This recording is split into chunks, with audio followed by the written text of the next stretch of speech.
네, 안녕하세요. 토요일 저녁 유클리드와 비유클리드 기하 시간이 돌아왔습니다.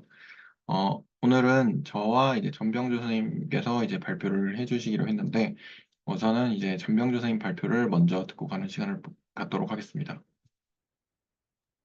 네, 먼저, 제가 먼저 발표할 건데, 먼저 화면 공유 먼저 하겠습니다. 어,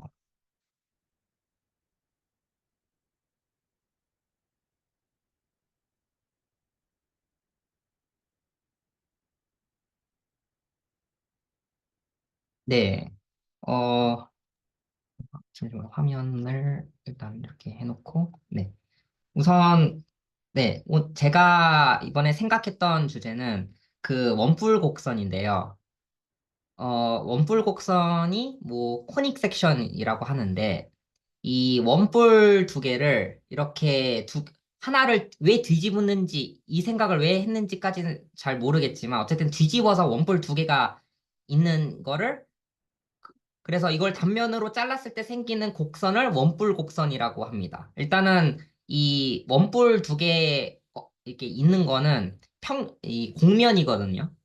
그러니까 안쪽은 채워져 있지 않고 그릇처럼 생각을 하면 됩니다. 그래서 이런 원뿔에 그 단면으로 잘랐을 때 그 평면과 그 원뿔의 그 교집합이 바로 나올 수 있는 곡선이 바로 이 네 가지가 됩니다. 그래서 하나하나 살펴보면, 먼저 일단 기하적으로 먼저 보자면, 약간 각도를 그 0도로 잘라주는 겁니다. 0도로 잘라줬을 때는 그 원이 나오고요. 그래서 빨간색 원이 되고요. 그리고 각도를 조금씩 늘려가면서, 좀 각도를 좀 올리다 보면 결국 타원이 됩니다. 그 각도를 좀 올리면 그 타원을 볼 수가 있고, 또 이게 모선이랑 평행하게 하는, 잠시만요. 이게 평행하게 하도록 평면을 자르면 이게 포물선이 나옵니다. 그리고 그것보다 각도가 좀 크면 이제 쌍곡선이 이렇게 나오게 됩니다. 그래서 어, 이게 원뿔 곡선인데, 그 한편으로 그 원뿔 곡선은 다 2차 곡선이기도 합니다. 그 2차 곡선이라는 것은 그 x와 y의 2차식으로 이루어진 방정식인데, 왜 모든 2차 곡선들이 이 도형들이 2차 곡선이 되냐면, 사실 이 원뿔의 그 방정식을 그 표현을 하면 다음과 같이 됩니다. 그리고 평면은 잘 알고 있듯이 그 뭐 1차식으로 이렇게 구성이 되죠. 그래서 이 두 개를 연립을 하면 z를 없앨 수가 있고, 그러면 이걸 다 전개를 하면 그 2차식이 나옵니다. 그래서 2차식의 형태는 그 일단 x, y 항도 2차식으로 보는 건데, 그래서 이 x제곱 by제곱 더하기 cxy 더하기 dx 더하기 2y 더하기 f는 0. 이런 꼴이 일단 나올 겁니다. 어, 네. 그래서 일단 이 곡선을 방정식을 보면 다음과 같이 나오는데, 이 포물선은 뭐 만약 y제곱은 4px라고 했을 때 그것의 그 매개변수 방정식은 어떻게 될 것인가를 볼 수가 있을 텐데, 여기서 그 y를 t라고 잡으면 그 x가 자연스럽게 나옵니다. 그래서 매개변수 방정식이 바로 이렇게 점으로 나오고요. 그리고 원 같은 경우는 반지름이 r일 때 어, 이렇게 r 코사인 t, r 사인 t로 나올 테고요. 타원 같은 경우는 이 분모의 a를 없애주기 위해서 그 좀 보정을 시켜줘야 되는데, 그래서 x 값은 a 코사인 t, 그리고 y는 b 사인 t로 두면 됩니다. 그리고 쌍곡선은 저희가 그 삼각 그 아이덴티티, 그러니까 삼각 그 아이덴티티를 생각을 해보면, 그 중에서 1 더하기 탄젠트 제곱은 시컨트 제곱이 된다는 거를 통해서 어, 이 y제곱 쪽을 넘겨주면 정확히 그 x를 a 시컨트로 잡고 그 y를 b 탄젠트로 잡으면 저 항등식이 나오게 됩니다. 그래서 매개 변수를 저렇게 찾아줄 수가 있습니다. 자, 제가 이거를 원뿔 곡선에 대해서 찾다가 좀 처음으로 발견하게 된 건데 이게 댄들린 스피어스라고 하는 건데 이거에 대해서 좀 살펴보면 이 댄들린 구라는 것은 그 하나 또는 두 개의 구인데 그 탄젠트 합니다. 그 평면과 이 원뿔에 동시에 접하는 그 구가 바로 댄들린 구라고 합니다. 이 관점 하에서 먼저 콘과 그러니까 원뿔과 그 평면의 교점이 바로 그 원뿔 곡선이 되고 그리고 음, 평면과 구의 접점이 바로 그 2차 곡선의 그 초점이 된다고 합니다. 네. 그래서 이걸 가지고 참고로 이 댄들린 구는 1822년에 발견이 됐다고 합니다. 그래서 저도 이 상황을 그 얼핏 고등학교 때 기하를 공부할 때 얼핏 본 적이 있는데 그래서 이거를 다시 한번 증명을 해보고자 합니다. 일단 포물선의 정의는 기하적으로 봤을 때는 그 초점, 초점과 그러니까 한 점과 이 점을 지나지 않는 어떤 직선이 있어서 이 점과 이 직선으로부터 동일한 점들의 모임, 그런 점들을 전부 다 모아주면 그게 포물선이 됩니다.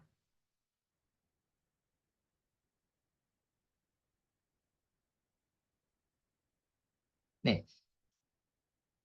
자, 근데 이거를 어떻게, 그 원뿔 상황에서 그 초점과 준선을 어떻게 찾아낼 수 있을 것인가? 그러니까 먼저 단면을 잘랐으니, 그 포물선이 먼저 얻어지겠죠. 도형적으로는.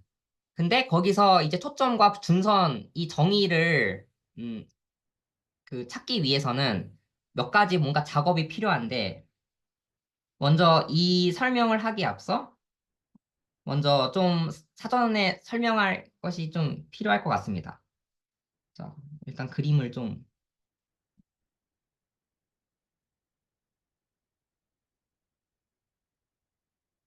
네. 어, 일단 원뿔이 이렇게 있습니다. 그리고 구를 반지름이 달라도 되고요. 그 구가 위에 하나 끼워져 있고 그리고 밑에 하나가 이렇게 끼워져 있다고 한번 해보겠습니다. 그러면 이렇게 끼우면 그 어떤 교점이 생기는데 접하는 그 접점들의 모임, 그 교선이 생기는데 그 교선이 그 원으로 만들어집니다. 그래서 그 교선들의 모임을 모아주면 이게 원이 만들어지고 위쪽에서도 접하게 만들었으므로 이렇게 만들어질 것입니다. 일단 일반적으로 보기 위해서 이 두 구의 반지름이 다르다고 한번 보겠습니다. 그러면 이제 평면 하나를 가지고 이 평면에 이 두 구에 접하든지 아니면 한 구에 접하는 방식으로 이 평면을 세우려고 합니다. 그래서 첫 번째로는 이 두 구에 접하는 방식으로는 이런 식으로 세울 수가 있을 것입니다. 네. 그, 그러면 이 위쪽 구와 아래쪽 구에 동시에 접하는 그 비스듬한 평면이 있을 것이고 그 평면에 의해서 이 원뿔이 잘릴 텐데 그 평면과 그 원뿔의 그 교집합이 여기서는 쌍곡선이 만들어집니다. 어, 그리고 이번에는 그 평면을 밑에서부터 자를 건데, 그러니까 접평면을 세울 건데 아래쪽 구에서 그 모선과 평행한 평면을 이렇게 붙입니다. 그러면 딱 한 점에서 교점이 생길 것이고, 그렇게 했을 때 생기는 모양은 바로 포물선이 됩니다. 그리고 자, 이제 각을 좀 비스듬히 더 낮출 수가 있겠죠? 그래서 좀 더 낮춰서 접평면을 세우면 이렇게 접하게끔 이렇게 올려줄 수가 있고, 이게 타원이 만들어질 것입니다. 자, 우선 즉, 점과 그 접점들이 여러 개가 있는데, 여기서 봐야 될 것은, 어, 이 꼭지점이 하나 있다고 한번 있으면, 이 꼭지점에서 각 접점에 이르는 거리는 같습니다. 그러니까 2차원적으로 보자면 어떤 원이 있고, 이렇게 점이 바깥에 있으면, 이렇게 접선을 이렇게 두 개 그으면 그 접점까지 이르는 거리가 같다는 것입니다. 그래서 이 사실을 이용을 네, 합니다. 그래서 먼저 포물선을 먼저 한번 증명을 해보겠습니다. 제가 그림을 잘 못 그려서 있는 그림을 가져왔거든요. 그래서 이거를 한번 설명을 해보자면, 어, 먼저 이 단면이 보입니다. 이렇게 단면이 있는데, 이렇게 모선과 평행하게 이렇게 잘라주면 일단 포물선이 나올 것입니다. 그리고 이 평면과 그리고 그 원뿔과 접하는 그 구를 하나 생각할 수가 있습니다.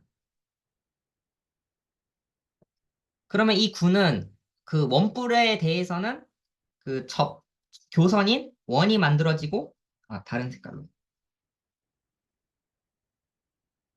그리고 평면에 대해서는 한 점인 교점이 이렇게 생깁니다.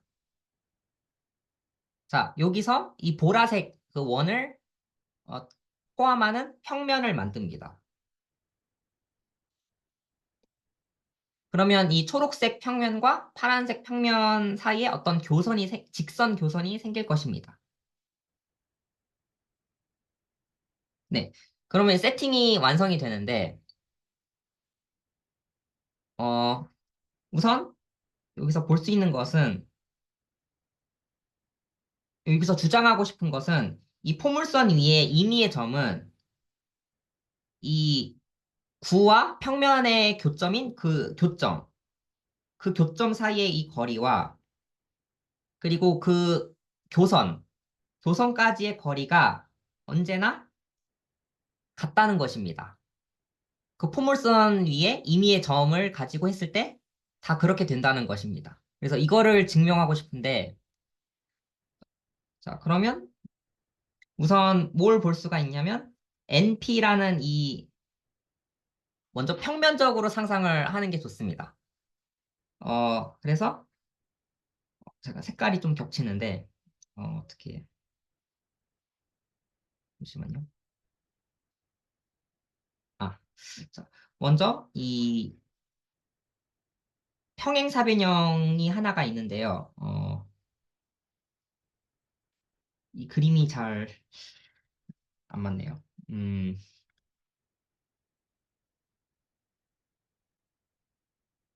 일단 말로 한번 해보자면, 이 NP라는 이 길이가 있습니다. 이 NP라는 이 길이를 그 평행 이동하여 A, B 쪽으로 맞춥니다. 그리고 이 AB의 길이와 이 NP의 길이는 똑같습니다. 왜냐면 평행사변형을 생각해 보면 애초에 자른 단면이 모선과 평행하게 잘랐기 때문에 그 평행하게 옮겨줄 수가 있습니다. 그리고 초록색 평면은 그 바닥과 평행하기 때문에 그래서 평행하게 옮겨줄 수가 있습니다. 그래서 NP를 A, B가 되도록 이렇게 옮겨줄 수가 있고 그러면 이 길이가 당연히 같을 것입니다. 그러면 이 AB라는 것은 이 모선이 되어주는데 그 원뿔의 모선이 되는데 그 모선을 회전을 시켜줍니다.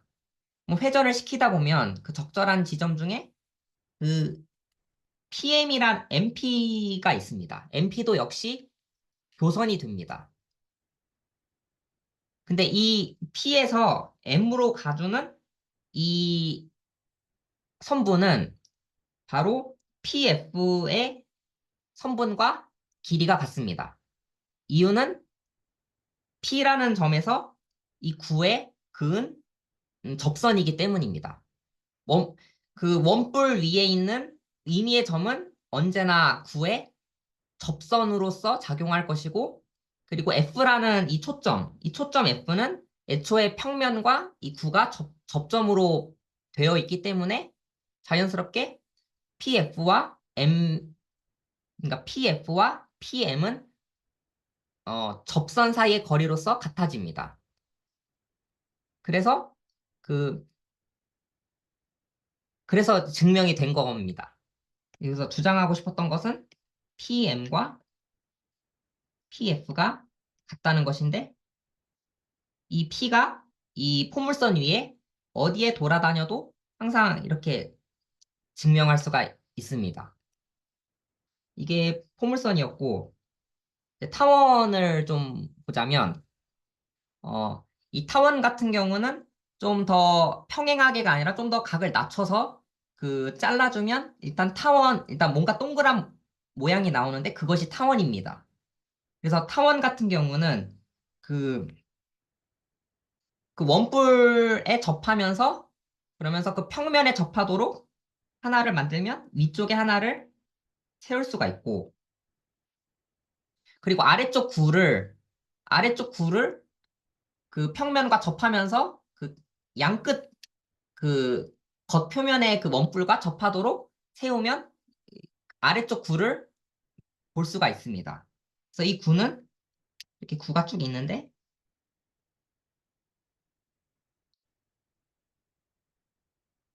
네. 그랬을 때 그 평면과 원이 부딪히는 그 교점이 바로 초점이 됩니다. 두 초점이 됩니다.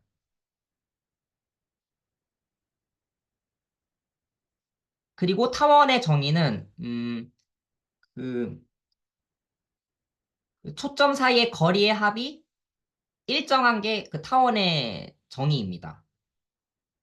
즉, 그 타원 위에 임의의 점이 있으면,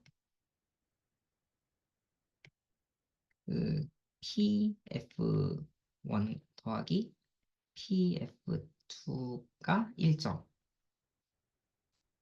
이, 여기서 P는 움직일 수 있는 점입니다. 그러면 이것을 증명하려고 하는데, 네.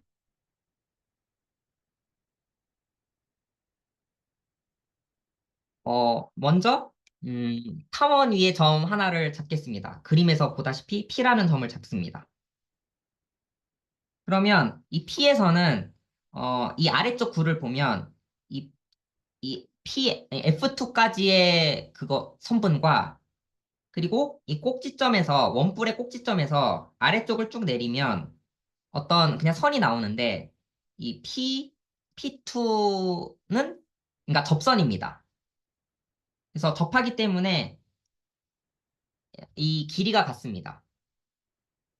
그러니까 이 P라는 점은 아래쪽 구에 접하도록 하는 두 선분이 있는 겁니다. 그리고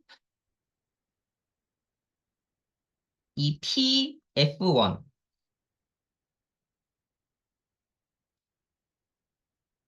이 PF1은 PP1과 같습니다. 동일한 이유로. 왜냐하면 그 바깥의 P점에 대해서 위쪽 구에 접하도록 하는 두 교선이기 때문에, 접선이기 때문에 그렇습니다. 그래서 이렇게 같아지는데, 자, 여기서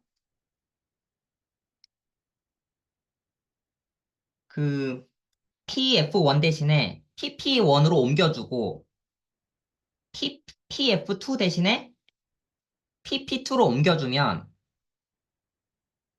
그러면 P1, P2라는 그 직선이 있는데, 이 직선은 언제나 일정합니다. 왜냐하면 그 두 개의 작은 구와 큰 구가 이렇게 접하게 있는 상황에서 고정된 상태에서 그 위쪽 원과 아래쪽 원 사이에 그 모선의 일부이기 때문입니다.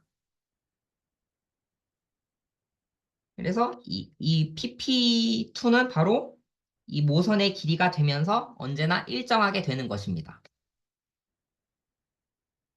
네, 그래서 타원까지 증명을 한 것이고요. 그리고 쌍곡선도 보겠습니다. 이 쌍곡선을 만들기 위해서 어쨌든 각을 세워서 잘라줍니다. 그리고 쌍곡선의 일단 정의는 음, 그 초점 사이의 거리의 차가 일정한. 그래서 여기서 초점은 F1과 F2가 있고 그리고 쌍곡선 위에 점, 위쪽에도 점이 있고 아래쪽에도 점이 있는데 일단 아래쪽에 대해서 보면 PF1, PF2의 거리의 차가 일정한 것이 바로 쌍곡선의 정의입니다.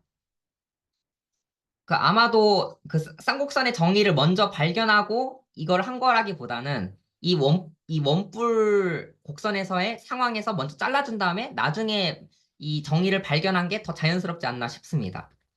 우선 어쨌든 이걸 증명을 해보자면 이 쌍곡선의 초점과 초점에 대해서 뭐 증명을 해보자면 자, 먼저 접선 사이의 거리가 같음을 먼저 봐야 되는데 우선 아래쪽을 먼저 보자면 PF2와 PN은 같습니다. 네. 그리고 마찬가지로 위쪽을 보면 근데 P라는 이 점에 대해서 위쪽에 대해서 이 꼭지점을 통과하는 그 직, 직선, 그리고 여기선 접선이 됩니다. 접선을 생각했을 때, 이 아래쪽 P라는 점은 위쪽 구에 대해서 접하는 접선이 뭐 여러 개가 있겠지만, 이 두 개를 보려고 합니다. 바로 이 PF 직선과 이 PM 직선, 이 두 개를 볼 수가 있습니다. 그리고 당연히 이 접선이기 때문에 그 사이의 길이가 우선 같을 것입니다. 그래서 PF와 이 PM은 같습니다. 그래서 이 PF2 대신에 PN으로 봐주고 이 1이었던 것 같습니다. 이 이름이 좀 PF1 첫 번째 초점, 두 번째 초점 해서 그래서 이 PF1 대신에 이 PM으로 봐주게 된다면 결국 이 PM에서 PN을 한번 빼보겠습니다. 빼는 걸 한번 보겠습니다. 그러면 이 PM에서 PN을 빼주면 네, 이 남는 부분이 이만큼이 남게 되는데 그 이 남는 부분이 정확히 그 아래쪽의 그 원과 위쪽의 원에 대해서 약간 그러니까 교선의 일부가 됩니다.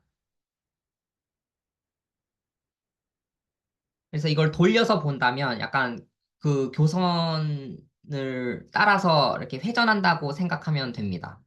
그러면 이것은 일정할 수밖에 없죠. 왜냐하면 위쪽 구와 아래쪽 구가 이렇게 붙여서 그 원을 만들었는데 그 원이 고정된 두 개의 원이니까요. 그래서 차이가 일정하다는 것을 볼 수가 있는 것입니다. 이거를 하면서 좀 든 질문들이 있는데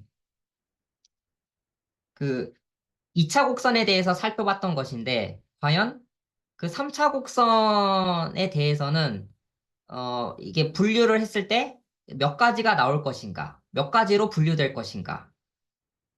이고 그 두 번째 질문은 이 3차 곡선에도 약간 초점 같은 개념이 있을까? 그러니까 어떤 불변량, 그 불변량을 찾았으면 그것에 대한 정의를 토대로 포물선을 유도하듯이 각각의 정의를 통해서 그 포물선, 쌍곡선, 타원을 정의하듯이 3차 곡선에도 어떤 불변량 식이 존재해서 그것을 토대로 그 각각의 그 분류에 맞는 3차 곡선을 유도할 수 있는 그런 불변량이 무엇인지. 그리고 세 번째로 그 3차 그 페르메트라이제이션. 그러니까 매개 변수 방정식이 있듯이 3차 곡선에도 혹시 페르메트라이제이션이 그 기술할 수 있나? 이게 좀 궁금한 부분입니다. 네, 제 발표는 여기까지입니다. 네, 감사합니다. 혹시 질문이나 코멘트 있으신가요?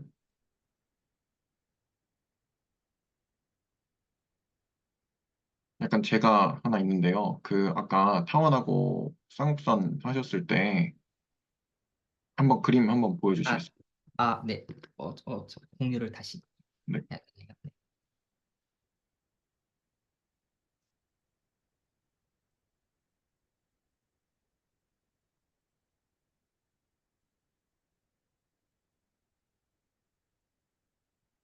네, 네, 그 타원에서 그러니까 어, 두 개의 합이 일정하다는 건 알겠는데 그래서 타원이 된다는 건 알겠는데 제가 이제 정확하게 저 타원이라고 하려면 장축이랑 같아야 되잖아요. 네. 그 장축이랑 같다는 거는 모르는 건가요? 사실 저도 그 부분 일단 고민했는데, 일단 저는 일정하다는 거가 메인이고, 그게 장축의 길이와 같다는 것은 그 따름 정리처럼 보이거든요. 그래서 꼭 그러니까 그 후행적으로 알게 된 사실이어서 꼭 장축의 길이와 같다는 게 필요한 게 아니라 일정하다는 그 자체가 타원이 되는 거고. 근데 제가 여기서 고민은 좀 했거든요. 그래서 이게 만약에 이게 장축의 길이와 같다는 걸 보이려면 저는 이렇게 비스듬히 잘랐을 때 나오는 그 모양이 과연 대칭성을 가지는가? 그 대칭성을 가지는 걸 직관적으로 어떻게 설명할 수 있을 것인가? 저는 거기서 실패를 했어요. 그러니까, 왜냐면 이렇게 자르면 당연히 원이 나오겠지만, 왜냐면 그렇게 만들어진 게 원뿔이기 때문에. 근데 비스듬히 잘랐을 때 무언가 모양이 나올 텐데, 동그란 모양이 나올 텐데, 그게 왜 오른쪽, 왼쪽 대칭이 되는가? 근데 만약에 그게 보장이 된다면, 이제 설명이 가능해지는데, 어, 이 양 끝점에 대해서 체크를 해보면 될 것 같습니다. 그래서 이 위쪽을 잡아보면, 위쪽에 대해서는 점을 그냥 A라고 하겠습니다. 그러면 AF1과 A, 이 두 번째 초점이 F2인데, 이 두 개를 더하는 거를 한번 관찰을 해보면, 그래서 이게 AF1이 있고, 이 AF2가 있는데, 이게 대칭이라는 걸 인정해버리면, 이 AF1을 오른쪽으로 밑으로 옮겨줄 수가 있잖아요. 왜냐면 모양이 똑같다고 가정을 한다면. 그러면 이게 장축의 길이가 되면서 자연스럽게 유도가 됩니다. 근데 왜 이 아래쪽, 이쪽 모양이랑 위쪽 이 모양이 같은지는 잘 와닿지는 않습니다. 같은 의미에서 아까 네. 쌍곡선도 그 주축이라고 하는데 그 주축이랑 아, 그게 이슈가 있을 것 같거든요. 네. 이것까지는 같이 생각을 했어야 되는데 제가 아마 비슷하게는 대칭이라고 가정하기에는 조금 더 직관이 먼 거예요. 왜냐하면 수직으로 자르면 모양 같다는 걸 인정하겠는데 좀 비스듬히 자르면 좀 다르거든요. 그러니까 좀 뭔가 다를 것 같거든요, 모양이. 그래서 근데 그럼에도 불구하고 그것을 인정해버리면 위쪽 모양과 아래쪽 모양이 비스듬히 잘랐음에도 불구하고 같다는 걸 인정해버리면 그때는 비슷하게 생각해 볼 수는 있을 것 같습니다. 근데 아마 이거는 여기까지는 제가 따로 생각해 보진 않아서 뭐 비슷하게 하면 되지 않을까? 어떻게 비슷하게 하냐면 어, 사실 이 꼭지점이 어디인지를 좀 찝어내야 되는데, 눈으로는 보이지만, 그 가장 저점이 어디쯤이 될지는 눈으로는 보이지만, 그 꼭지점을 찝어내는 게 좀 잘 안 보여가지고. 근데 그게 있다고 가정을 해버리면, 결국, 한번 다 지우겠습니다. 대충 윤곽만 좀 보자면, 이쪽, 위쪽 하나에 대해서만 체크를 하면 될 것 같은데, 위쪽 저점. 그래서 초점이 이게 하나가 있고요. 하나의 초점, 하나의 초점이 이렇게 있는데, 아마 교선을 따라서 가지 않을까 싶은데, 좀 더 생각을 좀 해봐야 될 것 같고, 이제 지금 당장은 해결이 안 될 것 같아서 좀 넘어가야 될 것 같습니다. 네네, 알겠습니다. 감사합니다. 혹시 다른 질문이나 코멘트 있으신가요? 어, 아까 그 쌍곡선 식을 시컨트하고 탄젠트로 이렇게 그 매개화시킨 아까 식을 본 것 같았거든요. 네, 근데 이제 저희가 원 같은 경우에는 아마 그 예를 들어서 r 코사인 세타 뭐 컴마 r 사인 세타라면 그 세타의 그 의미라는 게뭐 동경이라는 의미가 좀 확 다가오는데 그리고 뭐 사실 타운도 어떻게 그렇게 이제 줄이고 해서 뭐 어떻게 될 것 같은데 아직 쌍곡선은 그거에 대해서 아직 조금 와닿는 바가 없어서 혹시 아, 이거에 대해서 생각을 해보셨으면 조금 네, 이야기해 주실 수 있을까요? 네. 잠시만. 한번 쓰면서 다시 얘기를 해야 될 것 같은데, 이거를,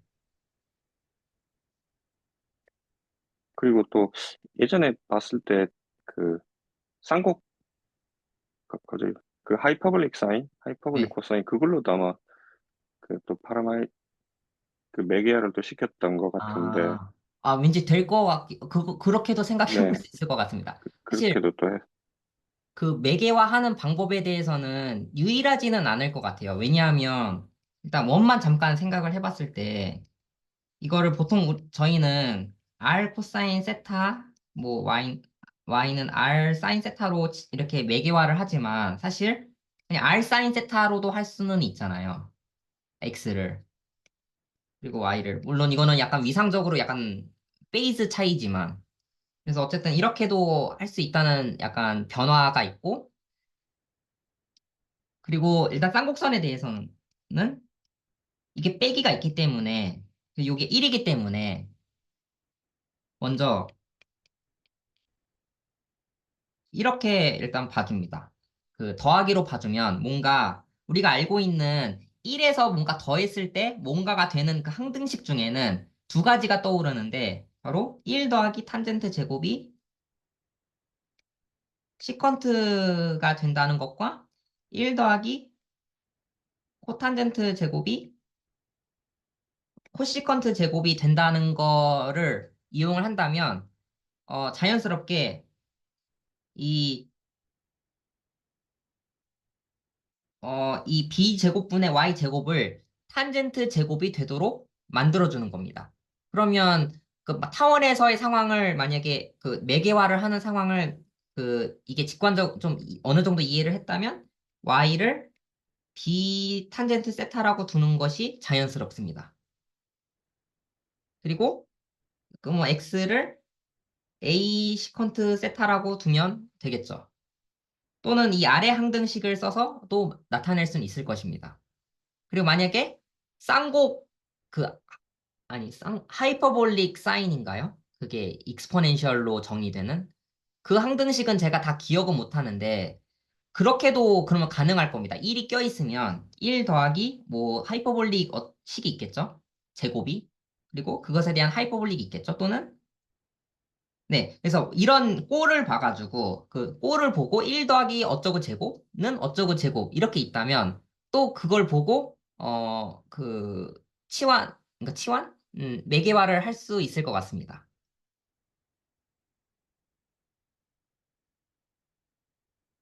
혹시 말씀하신 게 이 부분 맞을까요? 아, 그러면 이제 그 지금 말씀하신 것 중에 세타가 네.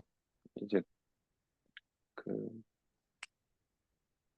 어떤 의미로서 그러니까 저희가 이제 원 같은 경우에는 세타가 이렇게 돌아간 각도 동경이 의미로 이렇게 조금 돌아오는 것 같은데 만약에 이제 저희가 이제 쌍곡선을 이렇게 그려놓고 생각했을 때 약간 이렇게 그 이것도 똑같이 이렇게 그 각도처럼 동경처럼 이렇게 생각할 수 아, 있을지가 궁금한 거거든요. 사실은 아, 저는 지금 한번 해봤을 때 네. 약간은 조금 그런 부분에서는 맞아떨어지지는 않는 것 같아갖고, 혹시 그게 이제 또 다른 의미로서 그 세타가, 어, 있는 그걸 뭐 어떤 걸, 네, 저도, 예, 네, 네, 저도, 하여튼 그런 네, 얘기를 말씀하세요. 하려고 한 겁니다. 네. 아, 네, 저도 예전에 잠깐 얼핏 생각해 본 적이 있었던 것 같아요. 다른 매개화는 각도로 회전으로 뭔가 설명이 되는데, 쌍곡선은 혹시 뭘까? 포물선은 뭘까? 이렇게 좀 생각을 좀 해봤던 적이 있었던 것 같은데, 요게 점을, 어쨌든 뭐 어떤 식으로든 각도로 봐주려면, 이 각도의 기준을 원점이랑과의 거리로 봐주려면, 이 각도의 사이즈가 360도를 돌 수 있어야 될 것 같거든요. 그러니까 각도를 의미를 가지고. 근데 이게 위쪽은 텅 비어 있고 아래쪽은 텅 비어 있기 때문에 뭔가 없는 거잖아요. 어느 점은. 각도가 몇 도 이상이 되면 그 점근선 두 개를 그 사이에 있으면 없는 거잖아요. 그래서 각도로서 의미를 갖기에는 좀 중간에 디스컨티뉴스 하기 때문에, 지금 생각나는 거거든요, 사실. 이게 그래서 힘들 것 같고. 그래서 저도 세타라고 쓰려다가, 그래서 제가 T라고 쓴 거예요. 모든 걸 다 T로 원래 원이랑 타원이 여기 세타라고 써도 더 자연스러운 건데, 이게 일반적으로 각도의 의미일 필요는 없으니까. 그래서 제가 T라고 쓴 거고, 포물선 쓰다가 이걸 세타라고 원래 무의식적으로 쓰려다가 T라고 바꿔서 쓴 거예요. 그래서 쌍곡선은 제가 마음속으로는 이거 각도이지 않을까라고 싶었는데, 왜냐하면 시컨트랑 탄젠트가 등장하니까요. 그리고 탄젠트랑 시컨트는 어쨌든 정역 값이 보통 각도로서 해석이 되니까요. 아니면 쌍곡선에서의 그 탄젠트 시컨트의 그 t는 다른 그림에서 각도로서 해석할 수 있지 않을까. 그래서 꼭 원점이 아니고 다른 적절한 지점을 잡아버리면 약간 계속 각도를 늘려가는 방식, 회전시키면서도 그러면서 그 빈틈이 없게끔 해줄 수 있는 방식은 없을까 이런 생각이 갑자기 들고, 혹시 그게 잘 안 된다면 3차원에서 보는 거예요. 이 평면이 있고 이 공간상의 Z축이 있어가지고 여기서 빙빙 돌리는 거예요. 그러니까 아직 근데 그게 정확한 지점은 몰라가지고 그래서 각도로 해석하고 싶은 그런 욕구는 좀 있는 것 같습니다. 저도.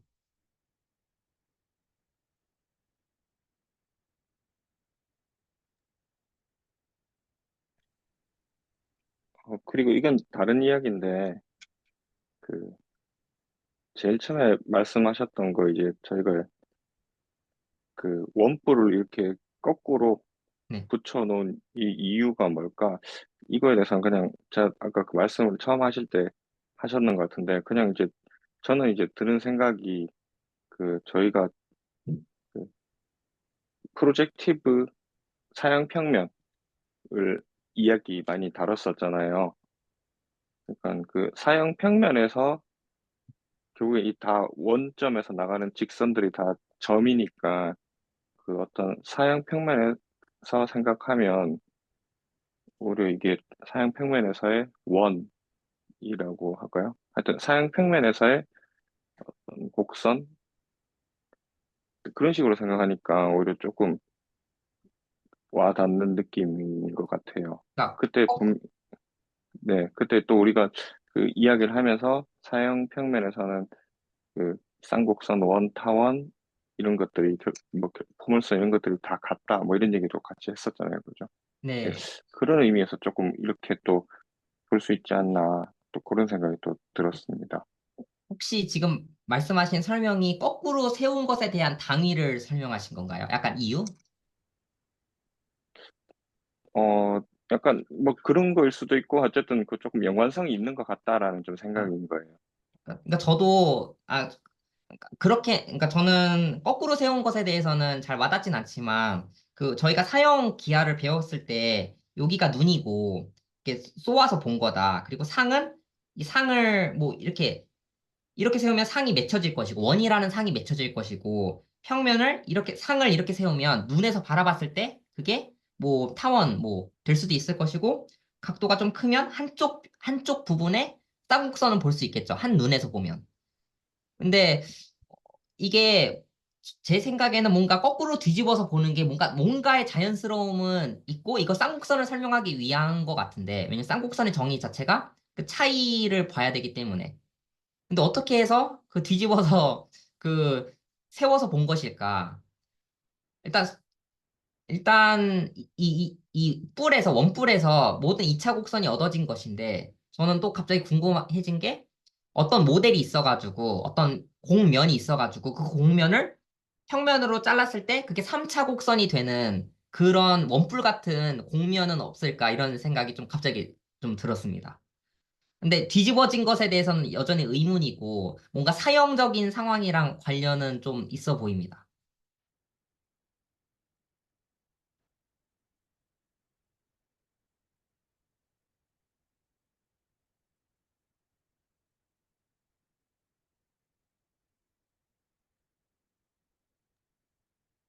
네, 그러면 뭐 추가적으로 코멘트나 질문이나 또 있으신가요?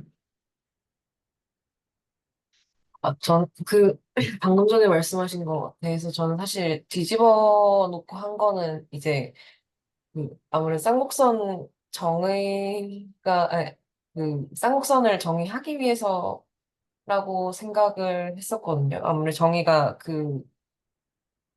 정점이 일단 두 개 있어야 되고, 그 두 정점에서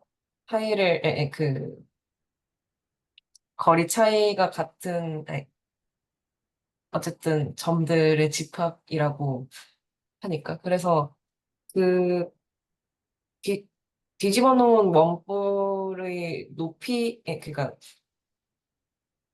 높이라고 해야 되나? 높이가 달라질수록 그 쌍곡선 사이 정점도 가까워지고 뭐 멀어지고 이런 거를 표현하려고 뒤집어서 한 게 아닐까요? 그러니까 하나만 있으면 사실 그 쌍곡선이라는 정의 자체가 불가능해서 그런 그림을 만든 게 아닐까라고 저는 생각을 했었습니다.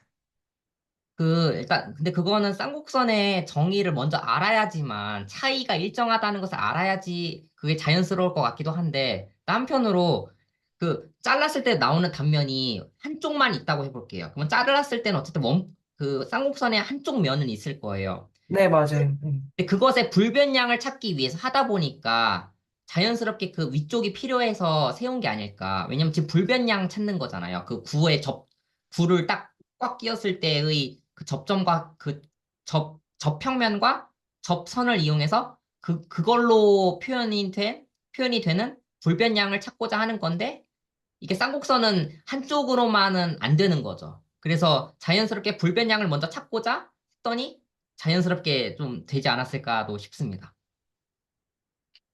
저도 사실 그렇게 생각을 하고 있었어가지고. 네, 근데, 어, 그, 그래서 맨 마지막에 그 전병주 선생님이 말씀하셨던 내용이, 그래서 이 3차원 도형 불변량을 뭔가 나타내는 이런 코닉 섹션 같은 아, 네. 그림을 논의하셨었잖아요. 네네.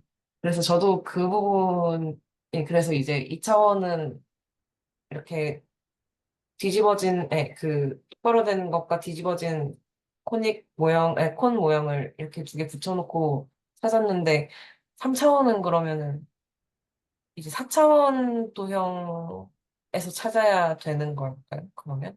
아, 그것도 한번 생각해 볼 지점인데, 근데 3차 곡선을 일단 평면 위에서는 그려질 수는 있잖아요. 어, 근데 뭔가 3차가 껴있으면 뭔가 콤팩트하지 않다고 해야 될까요? 그러니까 뭔가 무한대로 갈 수가 있잖아요.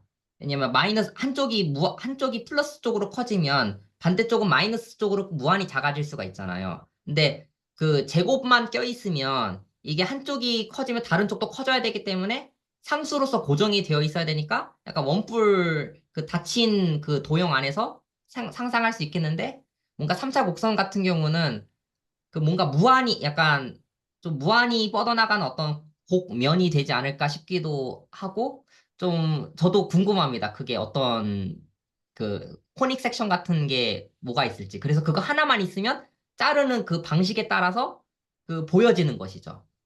그러면 그거를 아니, 그러니까 사형적으로도 볼 수가 있겠고요.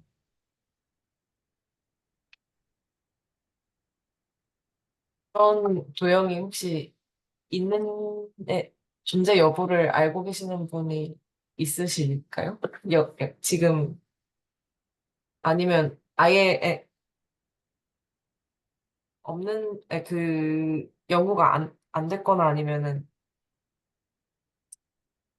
그, 저도 사실 찾아봤는데, 그냥 구글 검색해보니까 안 나와가지고 궁금해서 여쭤봤습니다. 한번 저도 검색을 해봐야 될 것 같습니다. 예를 들어서 코닉 섹션 similar to 코닉 섹션인데 그 3차원 그 큐빅 이퀘이션 similar to 뭐 코닉 섹션 하면 뭔가 그 비슷한 생각을 했다든지 좀 있을 수 있지 않나. 왜냐면 저도 잠깐 생각해 본 것이지만 이런 의문이 어쩌면 좀 당연할 수 있지 않나 싶거든요.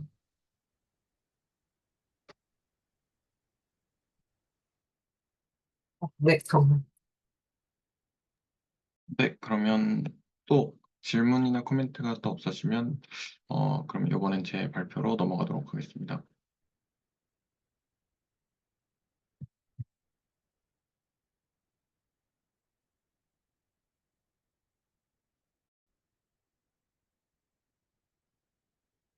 보이시죠? 일단 네, 그러면 저는 일단 카발리에리의 원리에 대해서 좀 알아봤는데요. 어, 먼저 이제 보나벤투아 카발리에리라는 그 수학자가 이제 쓴 책에서 이제 그 책을 이제 정리를 하면 카발리에리의 원리가 되는데, 그래서 그 수학자에 대해서 먼저 짚고 넘어가면 이탈리아의 수학자이고요. 갈릴레오의 제자라고 합니다. 그리고 이런 이제 한국어로 그 번역을 하면 불가분량을 사용한 새로운 방법으로 연속체를 설명한 기하학이라는 책을 이제 썼는데, 요 책을 정리를 하면 이제 카발리에리의 원리가 된다고 합니다. 여기서 이제 불가분량이 뭔지 잘 모르겠어서 찾아봤는데, 이제 평면의 경우는 단선이 되고 그 입체의 경우는 단면이 되는 것을 이제 불가분량이라고 했다고 하더라고요. 그래서 이제 공간도형, 그러니까 입체에서의 카발리에리의 원리는 경계면으로 둘러싸인 두 입체가 V 프라임이라는 두 입체가 있는데, 그것을 이제 하나의 정해진 평면과 그 평면의 평행인 평면으로 자를 때, 그랬을 때 이제 내부에 잘린 단면이 있겠죠. 요게 이제 불가분량이 되고요. 그 넓이의 비가 항상 m 대 n이다라고 되면 그럼 부피의 비도 m 대 n이다라는 원리입니다. 그리고 평면 도형에서는 똑같이 어떤 정직선에 평행인 직선으로 이렇게 자를 때 도형 내에서 이제 잘린 선분이 생기겠죠. 그것이 이제 불가분량이 되고요. 그 비율이 항상 m 대 n이면 도형의 넓이의 비도 이제 m 대 n이다라는 이제 원리가 되겠습니다.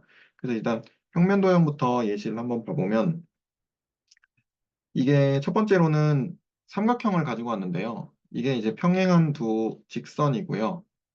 그리고 그 밑에 있는 직선에 A와 B점을 잡아서 밑변으로 하고요. 그래서 그 길이를 이제 먼저 A라고 해보겠습니다. 그리고 요 평행한 직선끼리의 거리, 그러니까 이 삼각형을 이렇게 잡으면 높이가 되겠죠. 이 높이를 라지 H라고 하고요. 그리고 아무 점이나 두 점을 잡아서 PQ를 잡으면 우린 이제 일반적으로 삼각형의 넓이가 이 넓이도 2분의 1 AH, 그리고 이 넓이도 2분의 1 AH가 된다는 것을 이렇게 된다는 것을 이제 우리가 알고 있죠. 그거는 일단 냅두고, 일단은 PAB와 PXY라는 삼각형에 대해서 생각을 해볼 텐데요. 얘네 둘이 닮음이 되죠. 얘네 둘이 왜냐면 이렇게 평행한 직선으로 잘랐기 때문에 여기 각이 같고 여기도 각이 같고 얘는 이제 공통이기 때문에 AA 닮음이 되는데요. 그랬을 때 이제 요 높이를 H라고 하면 XY라는 직선의 길이가 이제 H분의 AH가 되게 됩니다. 마찬가지로 ZW라는 직선으로 이렇게 똑같은 직선으로 잘랐으니까 그 Z랑 W라고 했을 때 이제 ZW라는 직선도 마찬가지로 이 두 삼각형의 닮음을 활용을 해서 그 길이를 구해보면 이렇게 h분의 ah가 됩니다. 그래서 이제 xy라는 그 선분이랑 ZW라는 선분이 길이가 같게 되는데요. 그럼 얘는 이제 이 h에 상관없이 이 길이가 같은 것이죠. 근데 우리가 아까 이야기를 했듯이 요 큰 삼각형과 요 큰 삼각형의 넓이가 똑같이 이렇게 2분의 1 AH니까 그러면 그 삼각형에서 그러니까 평면도형인 이 삼각형에서도 성립을 한다고 생각을 할 수가 있고요. 요거를 이제 하나는 밑변의 길이가 A고 예를 들어서 뭐 다른 지점을 잡아서 하나는 밑변의 길이가 B라고 했을 때도 이런 식으로 삼각형을 잡아보면 그 길이의 B가 항상 A 대 B가 나온다는 것을 확인을 할 수가 있고 이렇게 돼서 이제 카발리에리의 원리가 성립한다는 것을 이제 확인을 할 수가 있고요. 두 번째에서는 이제 타원의 넓이를 구하는 부분인데요. 타원의 넓이 같은 타원 같은 경우는 이제 좌표 평면에 놔보면 일부러 이제 반지름이 A인 원을 먼저 그렸고요. 그래서 일반적으로 타원의 방정식을 A제곱분의 뭐 이런 식으로 표현을 하기 때문에 원도 이렇게 비슷하게 표현을 해봤고요.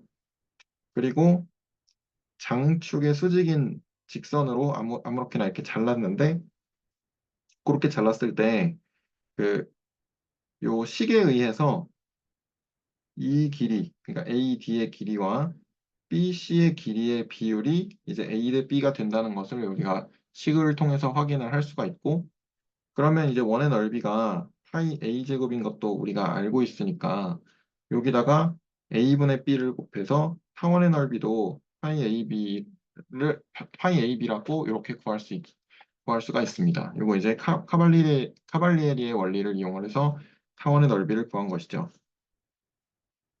그리고 다음으로는 이제 공간 도형에서의 예시인데요. 이제 요런 이거 뭐라 그러죠? 그 도박장 이런 데서 이제 하는 칩인데요. 요 칩을 원기둥처럼 이렇게 곧게 쌓은 경우랑 이렇게 지그재그로 이렇게 구불구불하게 쌓은 경우가 있어요. 그래서 얘를 1번, 얘를 2번이라고 할 텐데요. 1번과 같이 이제 원기둥처럼 쌓은 칩의 부피를 V1이라고 하고 이렇게 구불구불하게 쌓은 부피를 V2라고 했을 때 이제 첫 번째 체크를 해야 될 것이 요 칩들은 각각 반지름과 높이가 같은 이제 원기둥인 것을 가정을 하고 그러면 이제 각 칩들의 부피가 동일하다는 것을 우리가 확인을 할 수가 있죠. 그리고 바닥으로부터 높이에 상관없이 수평 단면이니까 이렇게 바닥과 평행한 평면으로 자른 단면은 그 넓이가 항상 칩의 그 밑면적과 같기 때문에 얘네들은 이제 모두 다 같다고 볼 수가 있죠. 그래서 1번과 2번이 칩의 개수가 같다면 높이가 같을 것이므로 그렇죠? 그래서 이제 그 카발리에리의 원리가 이렇게 성립을 하는 것을 이제 확인을 할 수가 있습니다. 그래서 이거를 이제 정적분으로 이제 카발리에리의 원리를 이제 설명을 좀 해볼 텐데요. 어떤 그러니까 어떤 함수 yfx와 gx, hx라는 함수가 이렇게 세 가지가 있고, 그리고 a부터 b까지 단면을 잘랐을 때, 만약에 이제 그 일단 이제 요 넓이 S1과 S2를 구해볼 텐데요. 요 S1은 우리가 구분구조법으로 이런 식으로 구할 수가 있죠. 그래서 그 구분구조법을 이제 적분으로 바꾸면 이렇게 되고요. 그리고 S2는 마찬가지로 이런 식으로 적분으로 쓸 수가 있고요. 근데 만약에 폐구간 A, B에서 속하는 모든 x에 대해서 그 fx에서 gx를 뺀 값, 그러니까 요 높이인 거죠. 만약에 여기가 x라면 요 높이와 요 높이가 지금 그림으로는 조금 다른데 만약에 같다고 해볼게요. 같다고 해보면 그럼 요 안에 들어있는 애들이 같은 것이니까 S1과 S2가 같다는 것을 이제 확인을 할 수가 있습니다. 만약에 이게 요 비율이 A 대 B가 된다면 넓이도 A 대 B가 된다는 것도 정적분으로 쉽게 확인을 할 수가 있었습니다. 그래서 이제 요거는 카발리에리의 원리를 떠올린 이유가 지난 시간에 그 최혜경 선생님께서 이제 그 구의 건널비 그리고 뭐 구의 부피에 대해서 이제 질문을 해주셨는데 그거에 대해서 생각을 좀 해보다가 그럼 구의 부피를 먼저 이제 생각을 해봐야겠다라고 생각을 하던 와중에 구의 부피를 어떻게 구할 수 있을까라고 생각을 하던 와중에 이제 카발리에리의 원리를 좀 떠올리게 됐는데요. 그래서 구의 부피를 구하는 방법이 어, 이렇게 구가 하나가 있고요. 반구의 높이와, 그러니까 반지름이죠. 구의 반지름과 높이가 같은, 이제, 그리고 밑면의 반지름이, 구의 반지름과 같은 이런 원기둥 하나를 준비를 하고, 그 원기둥에서 이렇게 원뿔 모양으로 이 내부를 파냅니다. 이렇게 파내게 되면, 그러면 우리가 이제 이런 식으로 좌표축을 설정을 할 수가 있잖아요. 그래서 어, 특정한 이제 높이 y인 지점이라고 한다면 요게 r이고 요게 y가 되기 때문에 요 길이가 r제곱 빼기 y제곱 이렇게 된다는 것을 확인을 할 수가 있죠. 그래서 어, 그 반구에서의 단면의 넓이, 요 단면의 넓이가 요거처럼 S2처럼 이제 파이 r제곱 빼기 y제곱이 된다는 사실을 확인을 할 수가 있고요. 마찬가지로 이제 원기둥 같은 경우에도 이 높이가 y라면 요 길이도 y가 되죠. 왜냐하면 얘가 R이고 얘가 R이기 때문에 얘가 이제 1대1 관계가 되어서 그래서 얘가 Y가 되면 얘가 Y가 되는 것을 확인을 할 수가 있고요. 그랬을 때 이제 요 단면의 넓이가 요 부분의 넓이가 이제 Y제곱이고 요 단면의 넓이 전체 넓이가 R제곱이니까 요 나머지 단면을 뺀 원기둥에서 원뿔을 뺀 부분의 단면이 똑같이 파이의 r제곱 빼기 y제곱이 된다는 것을 확인을 할 수가 있고 그래서 카발리에리의 원리에 의해서 이 나머지 부피와 이 반구의 부피가 같다. 근데 원뿔의 부피는 원기둥의 부피의 3분의 1인 것을 알고 있으니까 그래서 3분의 2 파이 r의 세제곱이 되고 그래서 구의 부피는 그거 2배니까 3분의 4 파이 r의 세제곱이 된다는 것까지 이제 증명을 할 수가 있었습니다. 그래서 이제 구의 부피를 알았으니까 뭐 양파 껍질처럼 까는 방식으로 하든 아니면 이렇게 잘라서 하든 그 구의 건널비도 이렇게 그 유도를 해낼 수가 있을 거고요. 그리고 이걸 이제 생각을 하다 보니까 제가 이제 생각이 든 게 비유클리드 기하에서도 이런 카발리에리의 원리랑 유사한 정리나 이런 것들이 있을까라는 생각이 들어서 검색을 좀 해봤는데 아직까지는 잘 못 찾겠더라고요. 그래서 혹시 네, 이런 질문까지 해서 발표를 마무리를 하겠습니다. 혹시 질문이나 코멘트 있으시면 해주시면 감사하겠습니다.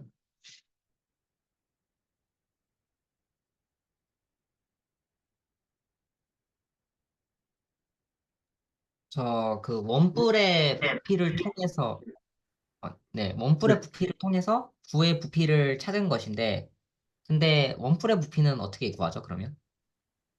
원뿔의 부피는 그거는 생각을 안 해봤는데 일단 3분의 1이라는 걸 알고 있다고 생각을 해보면 좋을 것 같고, 근데 지금 떠오르는 거는 일단은 이렇게 생각할 수 있을 것 같아요. 이게 이제 예를 들어서 정육면체를 이렇게 봤을 때, 요 점을 기준으로 해서 이렇게 자를 수 있거든요. 그러면 혹시 이제 보이실지 모르겠지만, 요렇게 사각뿔 하나가 나와요. 그리고 뒤쪽 면을 기준으로 해서도 자르면 사각뿔 하나가 나와요. 나오죠? 그 다음에 이쪽 면을 기준으로 해서 잠시만요. 색깔을 뭐지 노란 거. 이쪽 면을 기준으로 해서도 사각뿔 하나가 나오거든요. 요렇게 자르면 요렇게 잘리죠. 요렇게. 그러면 밑면적이 똑같은 사각볼 3개, 높이가 같은 사각볼 3개를 겹쳐 놓으면 정육면체 하나가 나오는 거니까 볼의 부피는, 근데 이제 그러면 맨 밑에 있는 파란색만 생각해 보면 이 점을 중점으로 옮겨도 되잖아요. 그렇죠? 그러니까 그렇게 되면 사각볼 하나가 저 정육면체의 3분의 1이라는 거를 증명을 일단 할 수가 있고, 근데 이제 사실은 요거를, 잠시만요. 하나 더 다시 그릴게요. 근데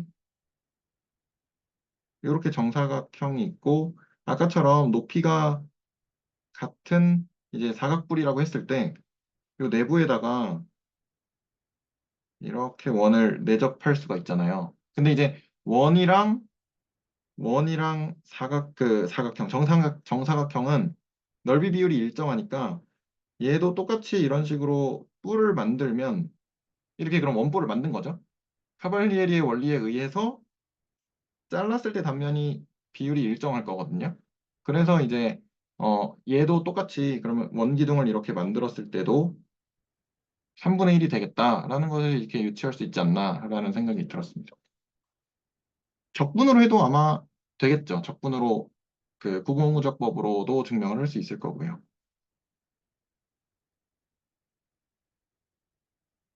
또 혹시 질문이나 코멘트 있으신가요?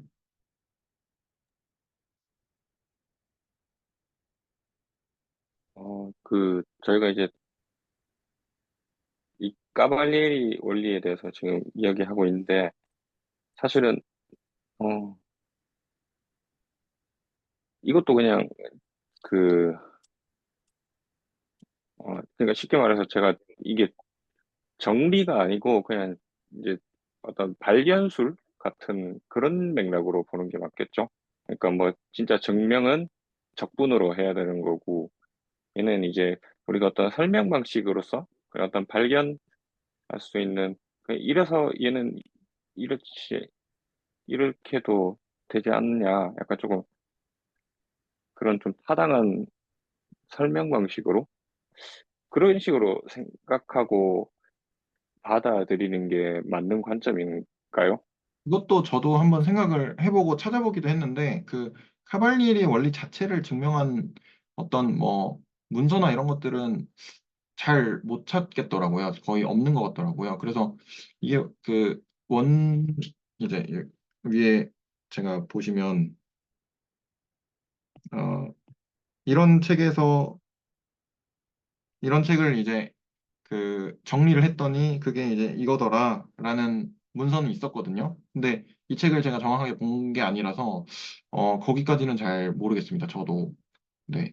근데 이제 적분을 이용해서 카발리에리의 원리를 증명한 건 있더라고요. 근데 그 역사적인 순서상 카발리에리의 원리가 먼저고 그걸 토대로 해서 뭐 구분무적법이 좀 발전한 부분이 있다라고 이제 나와 있었거든요. 뭐 위키피디아도 그렇고. 그래서 그런 측면에서 봤을 때는 카발리에리의 원리 자체도 어떤 증명이나 이런 게 있을 것 같은데 그거는 제가 뭐 찾아보지는 못했습니다. 그러니까 찾아봤는데 이제 네 찾아 어 못 찾았습니다.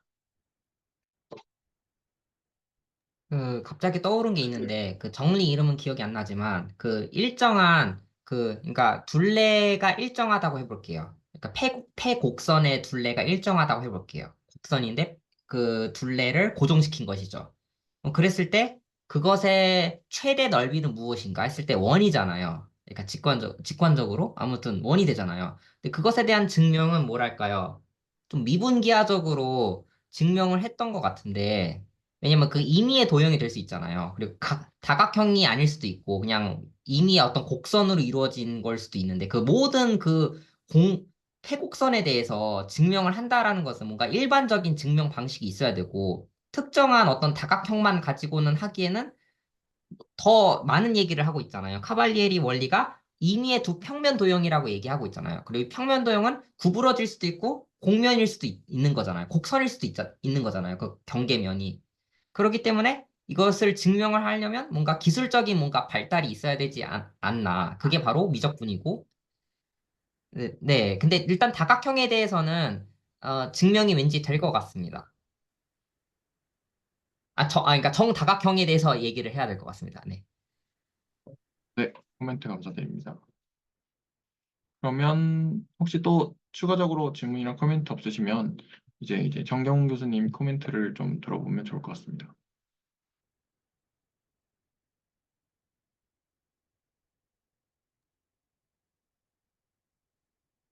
네. 네, 재밌게 들었고요. 카발리에리 원리부터 먼저 얘기를 좀 할게요. 그것 같은 경우는 적분 이론이 없을 때 나왔던 원리고, 사실은 이제 아맘니에 아르키메데스나 이런 사람들도 다 사용을 해서 그 아이디어나 이런 것들은 다 얻은 것 같아요. 근데 이제 그걸 이제 원리로서 제시했기 때문에 카발리에리 이름이 붙은 거고, 어, 사실 이것의 엄밀한 증명은 적분이 없이는 증명이 안 돼요. 그러니까 기본적으로 증명이 안 되고, 카발리에리 원리를 지금 고등학교 수학이나 이 레벨에서 설명하는 게 바로 뭐냐, 부피라는 게 우리가 그 어떤 축에 대해서 절단면을 적분하면 된다. 절단면의 넓이를 적분하면 단면적을 적분하면 된다는 그 원리로 우리가 설명을 하거든요. 그러니까 단면적이 서로 비례하면은 일정 비가 되면은 상수배가 될 테니까, 상수배는 적분하면 상수가 튀어나오니까 이제 그런 식으로 우리가 보통 설명을 하거든요. 그래서 이제 근본적으로 이 카발리에리 원리는 적분 이론으로 우리가 설명을 하고, 적분 이론에서 부피는 그 축의 수직인 단면에 단면적을 적분하면 된다. 이제 이런 원리가 그 안에 숨어 있는 거죠.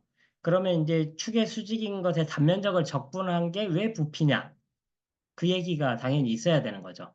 이제 그것 또는 이제 그것의 일반화가 이제 푸비니 정리라고 부르는 그런 정리잖아요. 푸비니 정리거든요, 그게. 근데 푸비니 정리가 증명이 생각보다 쉽진 않아요. 생각보다 쉽지는 않거든요. 그러니까 원래 부피 자체는 그, 그 세 개의 축 방향으로 다 쪼갠 다음에 직육면체의 부피를 더하고 그것에 이제 극한으로 정의를 한 건데, 그게 왜 단면적이라는 그 녀석의 합에 또 극한으로 나타내냐 하는 걸 증명하는 거니까, 보통은 뭐 종이 한 두 장 정도는 필요해요. 그 증명할 때 보면은. 그래서 그 증명 보면은 한번 도움이 될 만한데, 아무튼 그래서 기본적으로 거기에 깔려 있는 것은 푸빙이 정리고, 이제 그 일반화된 형태가 이제 푸빙이 정리라는 거, 이제 그렇게 얘기를 할 수가 있습니다. 그래서 이제 그리고 아까 이제 왜 뿌렌 부피가 그 원래 그 기둥의 부피의 3분의 1이라는 얘기를 하잖아요. 그것 역시 다면체 수준에서는 다 돼요. 다각형의 다각불이나 이런 데서는 그냥 할 수가 있거든요. 아까 했던 것처럼 정육면체에서 시작해가지고 직육면체로 가고 이제 삼각불로 이걸 전부 다 일반화할 수 있으니까 그게 되는데, 일반적인 뿔에 대해서는 역시 이건 적분이 필요해요. 반드시 그럴 수밖에 없거든요. 그건 이제 왜 그러냐면, 단면적이라는 게 아까 그 뿔이라는 게 그 밑에 이 단면하고 평행인 걸로 다 자르면 되거든요. 그러면 이 단면적이라는 게 그 가장 아래 기본 바탕의 단면적의 그 높이의 제곱에 비례해야 되니까, 그래서 제곱이라는 항이 나오고, 그걸 접근하다 보면 3분의 1이 나오는 거죠. 이가 왜 접근하다 보면 3분의 1이 나오는, 그래서 이제 3분의 1이 나오는 건데, 예, 정확한 증명은 역시 이것도 적분일 수밖에 없어요. 예, 근본적인 적분은. 그리고 이제 그 적분 이론 없이 3분의 1로 되느냐 하는 게, 그거 자체는 아니지만은 근본적으로 힐베르트의 질문 중에 하나였거든요. 근데 이제 그게 안 된다는 거예요. 예, 그걸로는 증명할 수 없다는 게 이제 결론이에요. 그러니까 별 수 없어요. 예, 어쩔 수 없이 적분이 필요하게 됩니다. 그리고 이제 아까 그 잠깐 나왔던 질문 중에 하나가 이제 비유클리드 기하에서도 카발리에리 원리가 있느냐? 네, 그런 종류의 얘기가 있었는데, 먼저 유클리드 기하 이전에 그냥 유클리드 기하에서도 일반화가 있거든요. 그래서 그런 것의 대표적인 게 바로 이제 파퍼스의 그 중심 정리라고 부르는 그런 정리가 있어요. 그래서 예를 들면 그것의 대표적인 예가 이제 회전체일 때 대부분 나오는데, 어떤 축으로부터 떨어져 있는 어떤 그 2차원의 어떤 도형이 있어요. 그럼 도형을 이렇게 회전해가지고 나오면은 이제 입체가 생기겠죠. 도너츠 모양의 뭐 별 모양이면은 아주 뭐 뭐 과자처럼 그 있잖아요. 이제 그런 거 그런 도형이 나올 텐데 그 부피는 어떻게 구하면 되느냐? 그러면은 그 뭐였죠? 그 넓이에다가 넓이가 그 그 영역의 중심이 지나가는 그 녀석을 따라서 적분하면 된다는 게 예를 들면 일반화할 수 있는 대표적인 예거든요. 근데 그런 식의 예는 이제 그 카발리에리 원리가 일반화가 되고요. 어, 제가 그 동료 교수한테 얼마 전에 물어본 건데 비유클리드 기하에서도 된대요, 이게. 확장이 된다고 해가지고 논문을 썼대는데 아직도 투고를 안 하고 있어요. 이상한 양반인데 그림을 안 그렸다는 게 이유예요, 역시.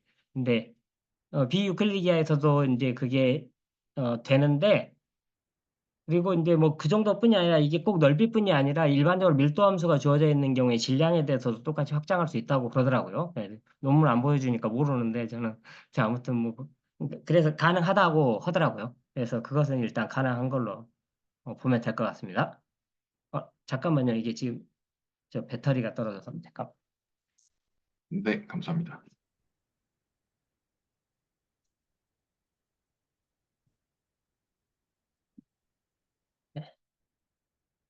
그리고 아까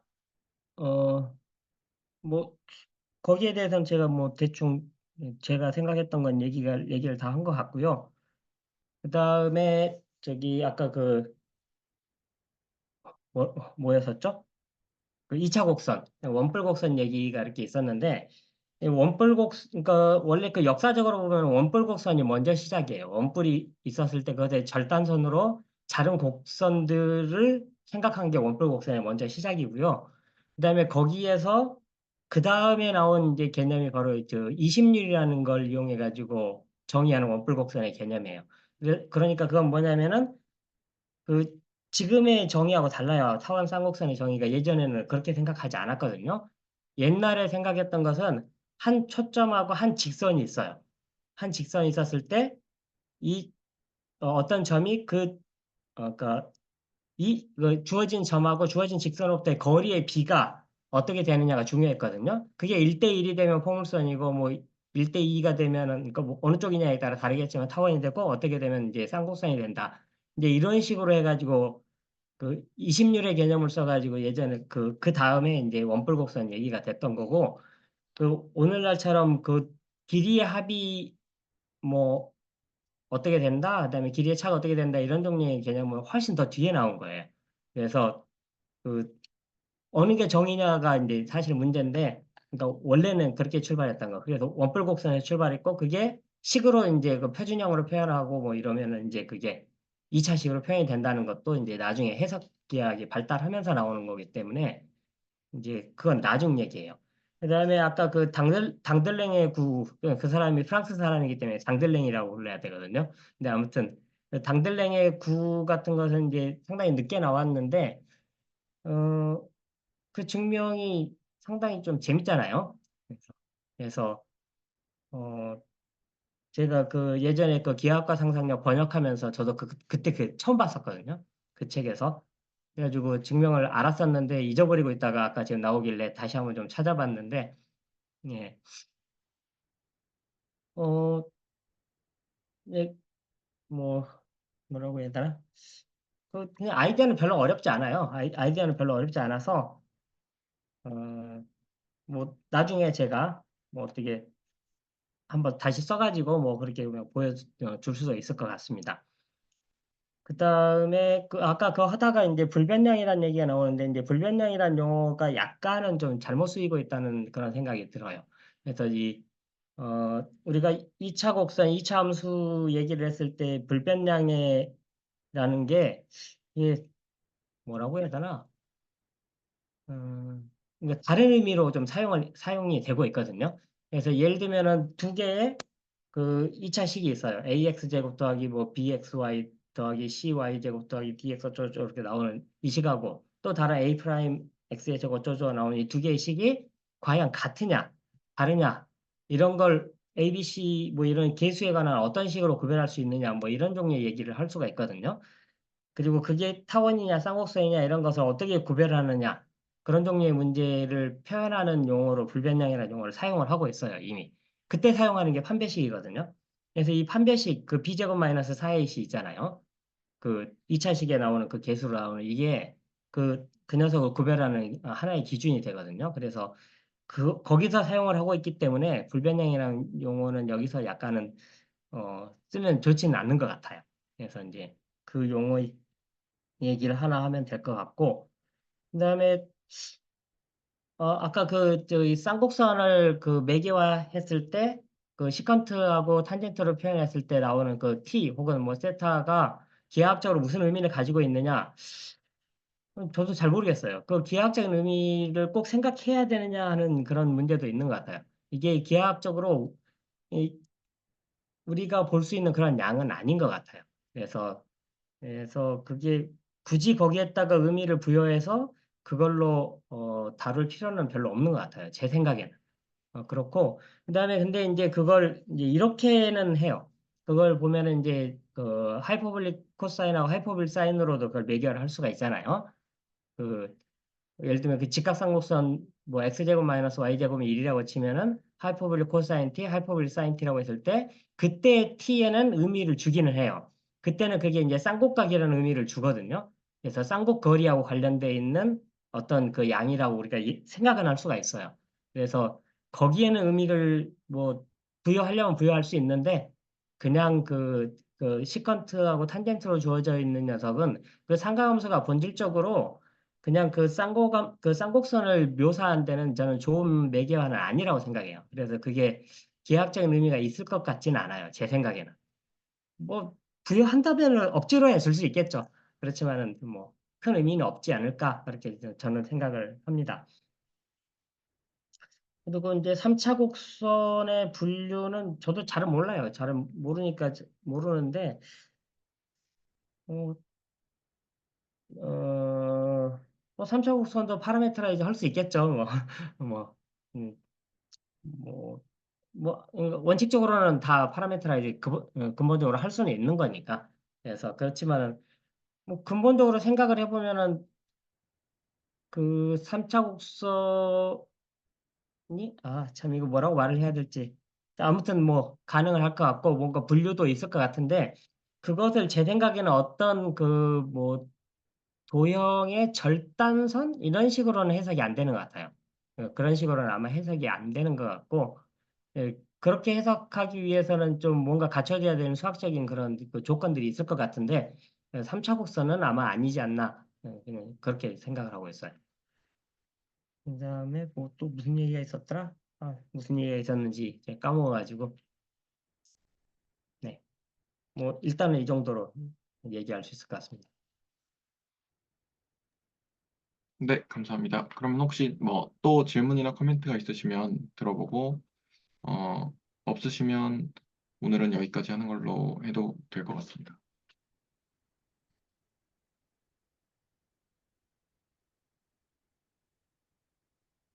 그러면 오늘은, 네, 레코드는 여기까지 하겠습니다.